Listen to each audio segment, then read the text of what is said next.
right? Stand on one time, let that lady folks see what you're doing, though. Get out the goddamn. Rocked out right now, man. Know what I'm saying? Alright, you check him out now. Now he stated he want to blow the He's on his phone, but he's taking pictures of me at the same time. You know what I'm saying? Man, say I see this shit, nah. Niggas a whole expedition. Man, Rico ain't there like that going on. Everything you not cool with it. Yes, you not cool. No, you not boo. I don't get no damn. I'm not call bitch. She a Jew. You can't prove a point, but you know you so due. Tie this bitch up like on Willie B. The chain on my neck is a T. No milk blink, bitch. I own the rock, not Jay-Z. Rock. I know Donald Trump. I bought a carbon 15 when I was 18. Sent a couple niggas to the doctor. Piece him up and let my partner smoke him. Chuck E. Cheese him up, I piece of him, I roll him. Right now, I'm surrounded by some gangsters from Hanoi. I don't want your verse on my remix. No panic, she my secret. Right now, he's so smart and he moves different. It's hard to keep up with how he moves. What do you mean?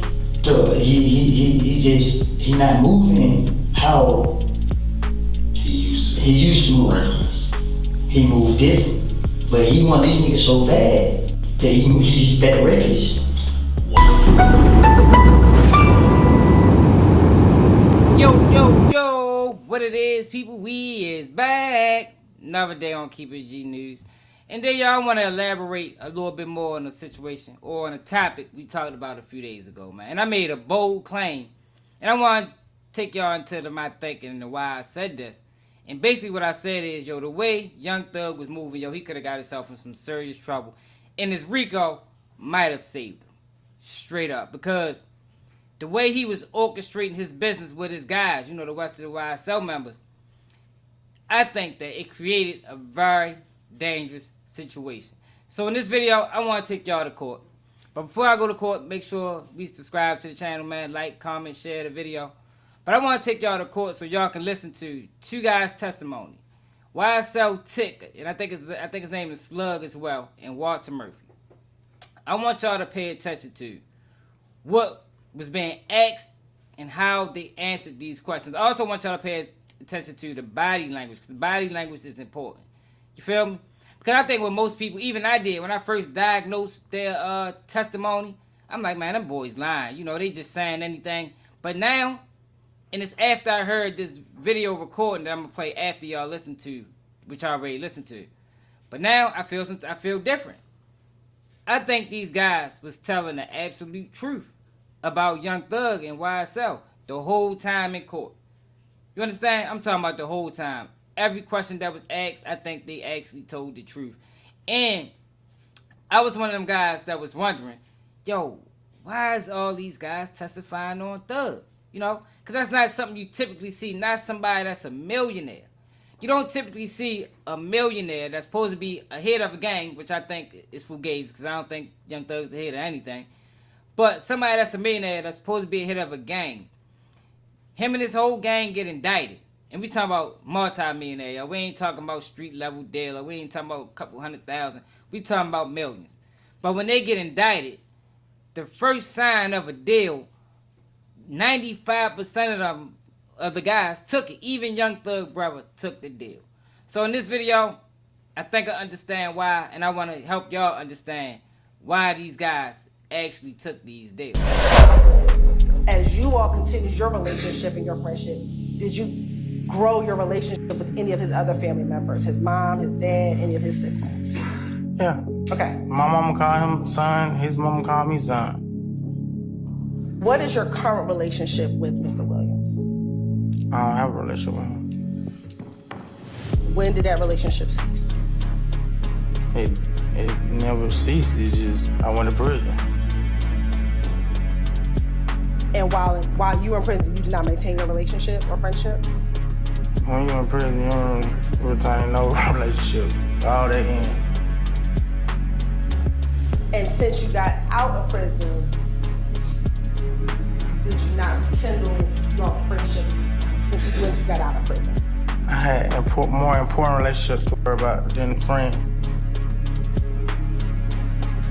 Like my kids.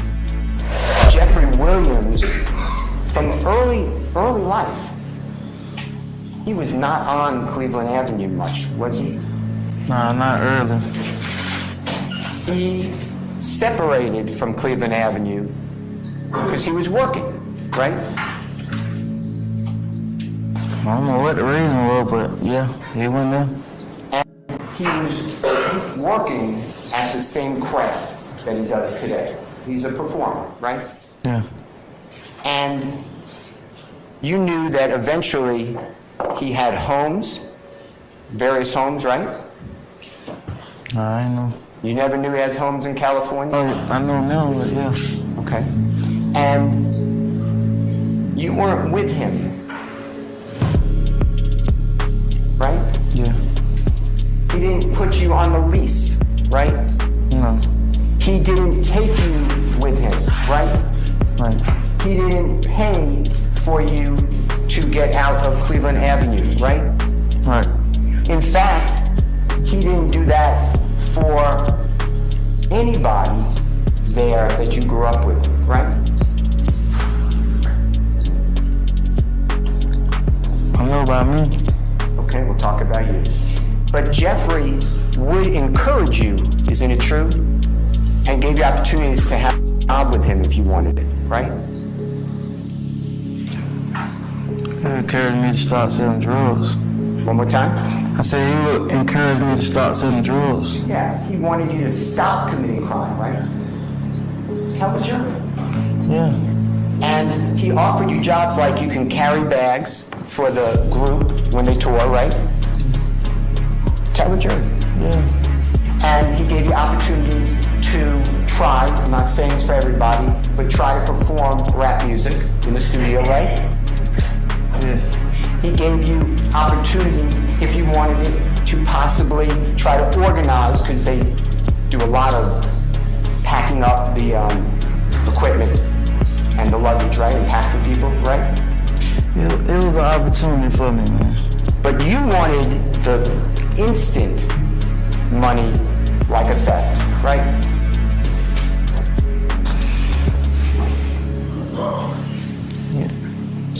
I wasn't trying to do none of that stuff, man. I can't hear you. I said I wasn't trying to do none of that stuff. I don't know what you need. Just explain your answer better. Yeah, I want instant money, yeah. And what Jeffrey was offering you is not, he wasn't just going to give you money, but he gave you opportunities to change your life, right? Most definitely was an opportunity. I couldn't hear Yes, you. it was an opportunity. And he gave opportunities, if you know, to everybody in poverty. True? If they wanted to work hard. To your knowledge, Jeffrey made that same commitment to other people who were struggling. True? Still the same.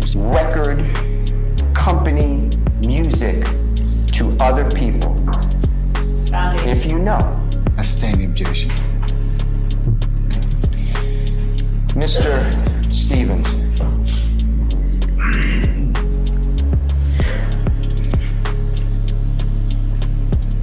Couldn't hear you. After prison.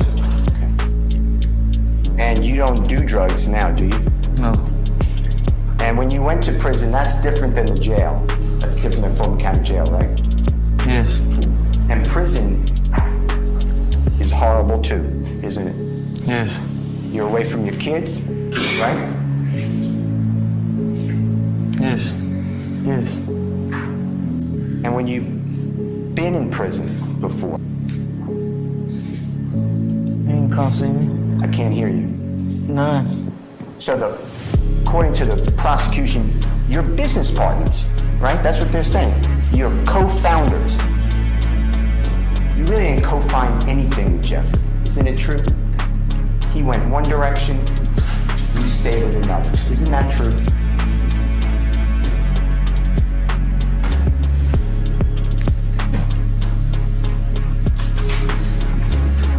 We went separate ways. But Jeffrey never turned his back to you. He always made himself available if you needed something. Isn't that true? Yeah. He let you come to his home, right? Yes. If you were going to be put out from your house, he would pay that money for you one time, right? help out? I can't hear. He would help out.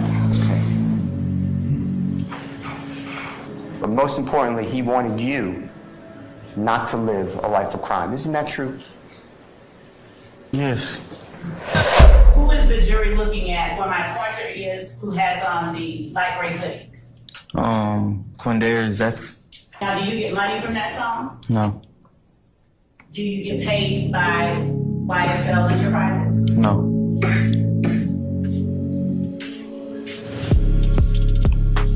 Do you get anything for being a founding member of Young Smile? No. Was there a time that you were mad at Mr. Williams for the content of his song? The lyrics that he used? Yes. Tell ladies and gentlemen why. Because I knew that he was teasing me. Tell him what you mean by that. The whole neighborhood was poking fun at me for being accused of robbing women. They knew what I was known for. Just say what you were thinking. Why were you mad at Mr. Williams?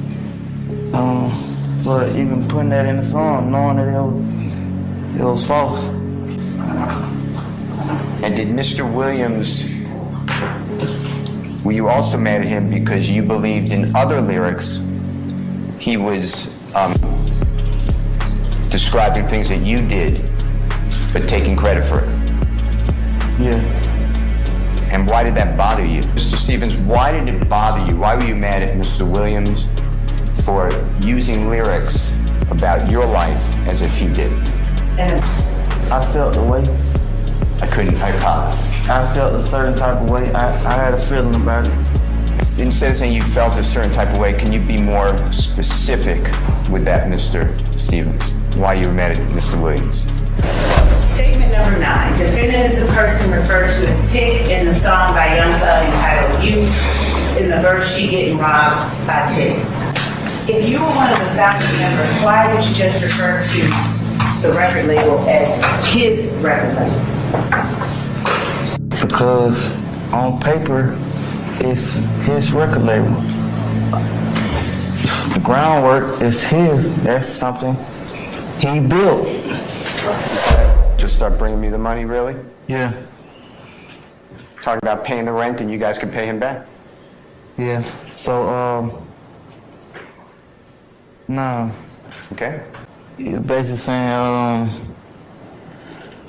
because he was helping out, and he was basically saying, like, I'm helping out, why my money ain't making it to the right person's hand that it's supposed to be making it to. Okay. He's helping guys out with the rent, right? Yeah.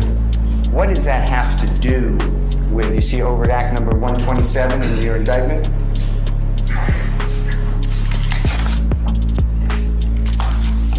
Yeah. That helping out with rent was on the 7th of February 2021, right? Yeah. Toward. No. Do you remember California? Does that sound right? So I know that it was like Western states. That's why it was named Rodeo or something like that. And were you allowed to go on part of that tour? Yes. And do you remember what city or cities or state or states you went to? No. That's okay. And do you remember there came a time that you and others were accused of wrongdoing on that tour? Yeah. And that is committing crime, right? Yeah. Okay. And do you remember Jeffrey Williams repaying any victim of those crimes? But I ain't commit no crime though. You alleged to have robbed the female of money, a cell phone, and other personal property using a firearm. Yes, it was $15,000 worth of hair weave. So the allegations and the accusations of the crime were completely false. I went to court and the judge handled the case and the charges were dropped. Yeah, I said I felt a certain type of way. I really can't put,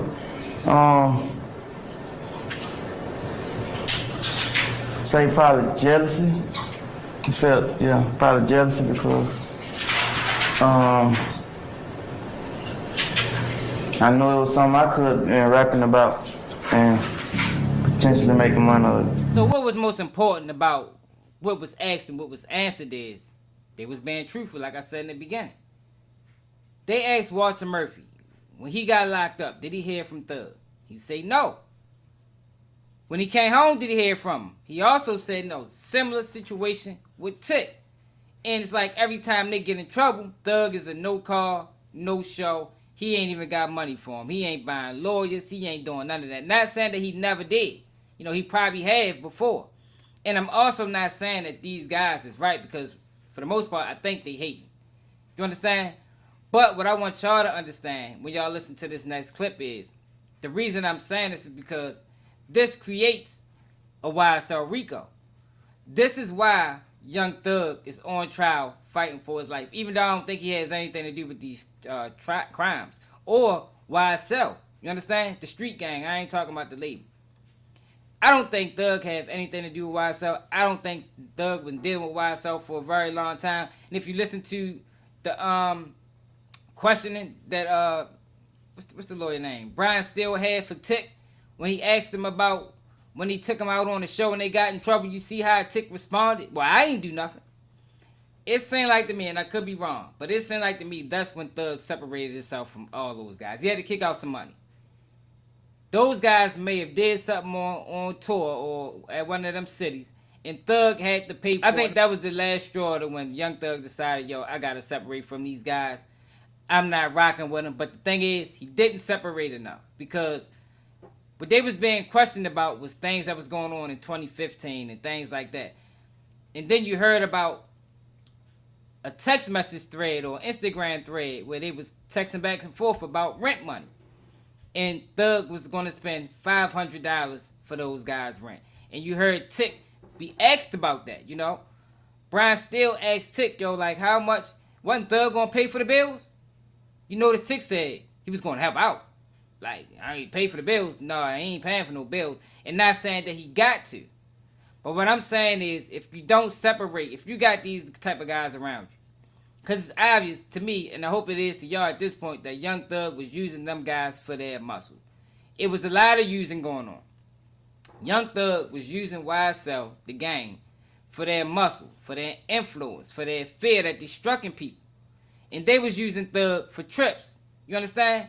But that can create a hazardous situation, yo, and people can lose their life like this. No, it's almost like having one foot in, one foot out. And I think that's why Thug got caught in this RICO. He still had one foot in with them guys, even though mentally and physically the other foot was already out. He probably been separated himself from these dudes. But I want y'all to listen to this Jailhouse conversation between the same two guys, DK in the beginning and Tick, a.k.a. Slug, in the latter part of the conversation. I gotta find some kind of way, like, we gotta ask Thug to start a fundraiser or like something, but I gotta get me some money. I gotta get out of here, bro. That was about to be like, this gonna be my money. I don't care. Man, that boy tripping, man. D. What he do? You know they want to, Mook want them locked up. Yeah, I was in court with him the other day when I had no court with him. That's all.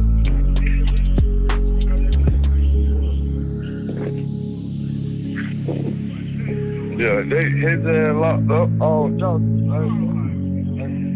huh? Yeah, I said, they done locked up all of them, man. Ain't number two of them locked up. No, they went and locked somebody else. They were telling me they locked somebody else up to there or some old shit. Who? I don't know who the hell they were talking about. I don't know them young niggas right there who they talking about. But you know them. You'll probably know them. Hell yeah, man. Shit been going on, but the same old shit. But I'm to my home, you need to talk to him. Little D. What you doing? My name. Yeah, you know what I'm talking about. Yeah. Tell that man, tell him if you could reach out to him, tell that man, chill, man, you tripping. When I sent the message to his ass, I told him, I was like, look, man, y'all talk that nigga and tell his ass, chill, man. That's all he got to do is chill, man. He tripping. That man, I'm tripping for real. That shit crazy. What the boy doing? What one? Rapper boy. Oh, man, I just was talking to his ass, too.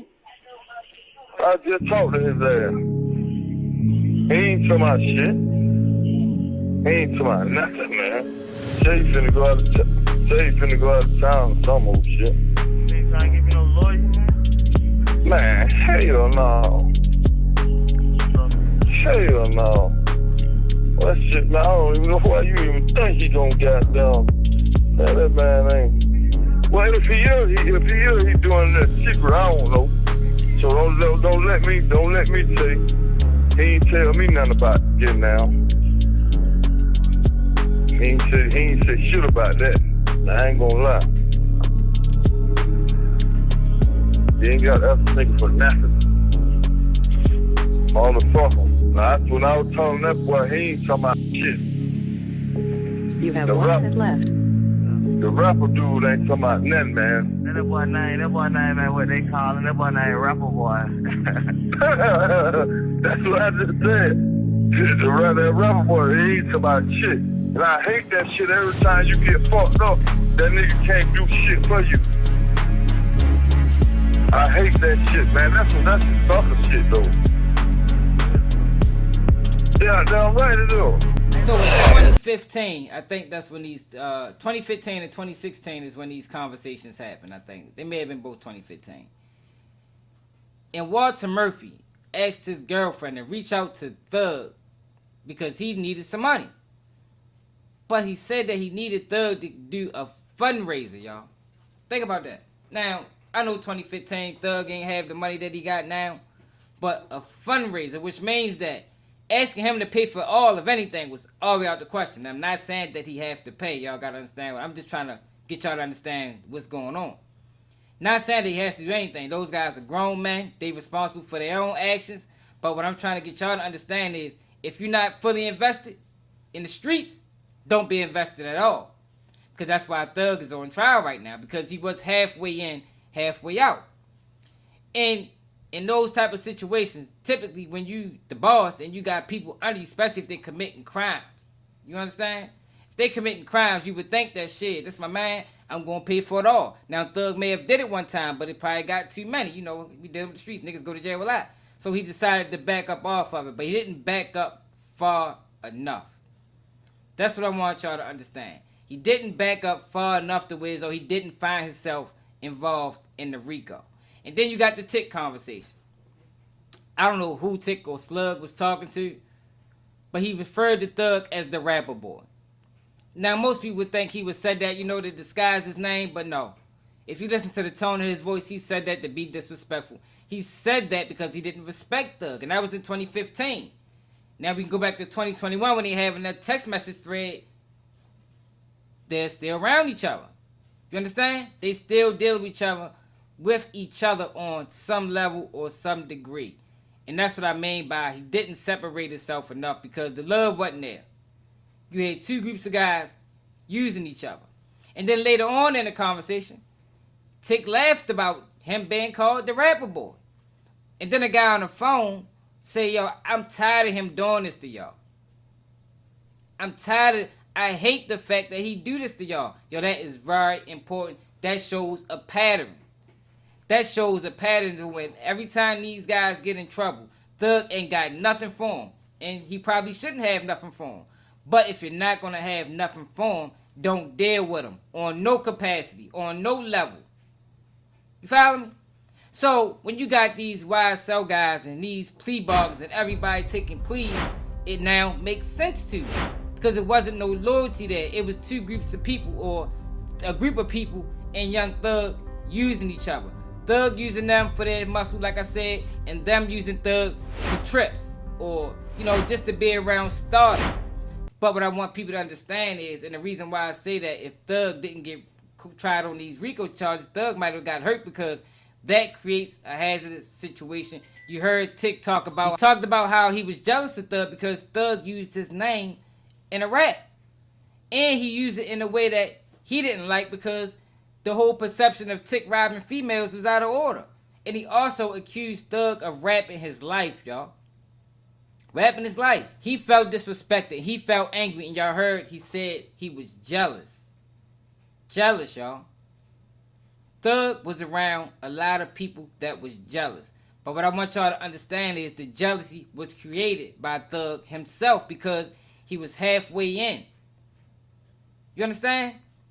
You can't be halfway invested in anything, especially not the streets. So it's like, all right, when I need y'all, you know, when it's time to go out, when I need y'all to protect me, I'm rocking with y'all. But when y'all going to prison for the same things that I need y'all for, I don't got nothing for you. Yo, that is a dangerous situation. And I think if that would have went on for another 5 years, I know in my city, it wouldn't have lasted 2. But if that would have continued to go on, yo, I could see a situation where Thug would have got backdoored by YSL members. You understand what I'm saying? Even his friend, even his brother, Unfunk, copped out on him.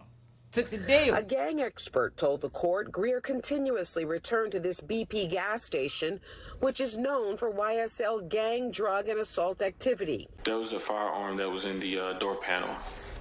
How were you able to notice that there was a firearm in the door panel? From the grip in the magazine that was visibly shown immediately as soon as you open the door.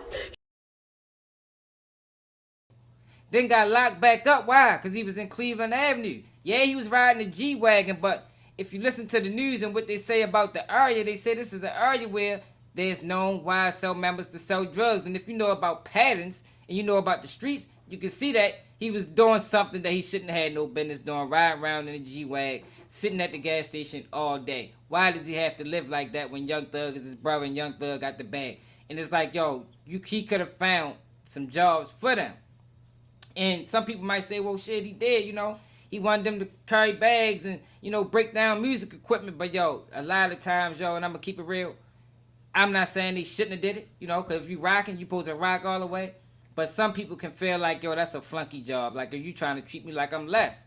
And it can come off as disrespectful. And that can also create the envy, the jealousy, the hate. In a situation where now niggas is taking plea deals. And it don't seem like to me they even cared about it. You know, they was trying to get out because there was no loyalty. There was no loyalty between Young Thug and YSL. And Young Thug, to me, how I look at it, ain't got nothing to do with these guys. But just because he didn't separate himself enough, he found himself on trial because of the crimes that these guys was doing. And it's wrong that it happened that way. But this is how it happens so often when you don't separate. And you know, he was portraying the image that he was YSL and I'm with the gang, yo, but the gang is committing crimes and you not with the gang. You with the industry.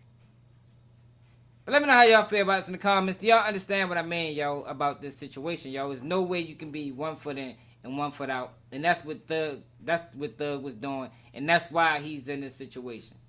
Thug is in this situation because he didn't separate himself far enough from YSL, which means they still had contacts on him. You know, they can still reach out to him and, yeah, he'll put up to a bill or two. You know, he's not paying anything. But he'll put up. But when they needed him the most, you know, because he was using them for the image.